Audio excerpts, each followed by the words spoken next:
Okay, this is a tone example of the, let me turn this down, we're getting, the Box Full of Blues ammo amp.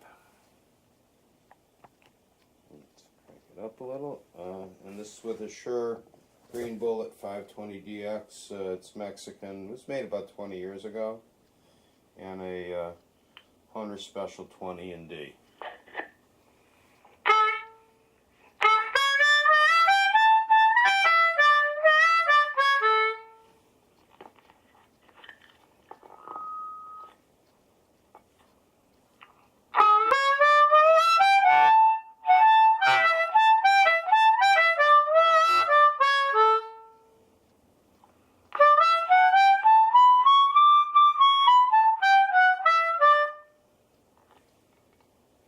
That's the amp is turned up fairly loud. If I go up any louder, I'm going to start getting feedback.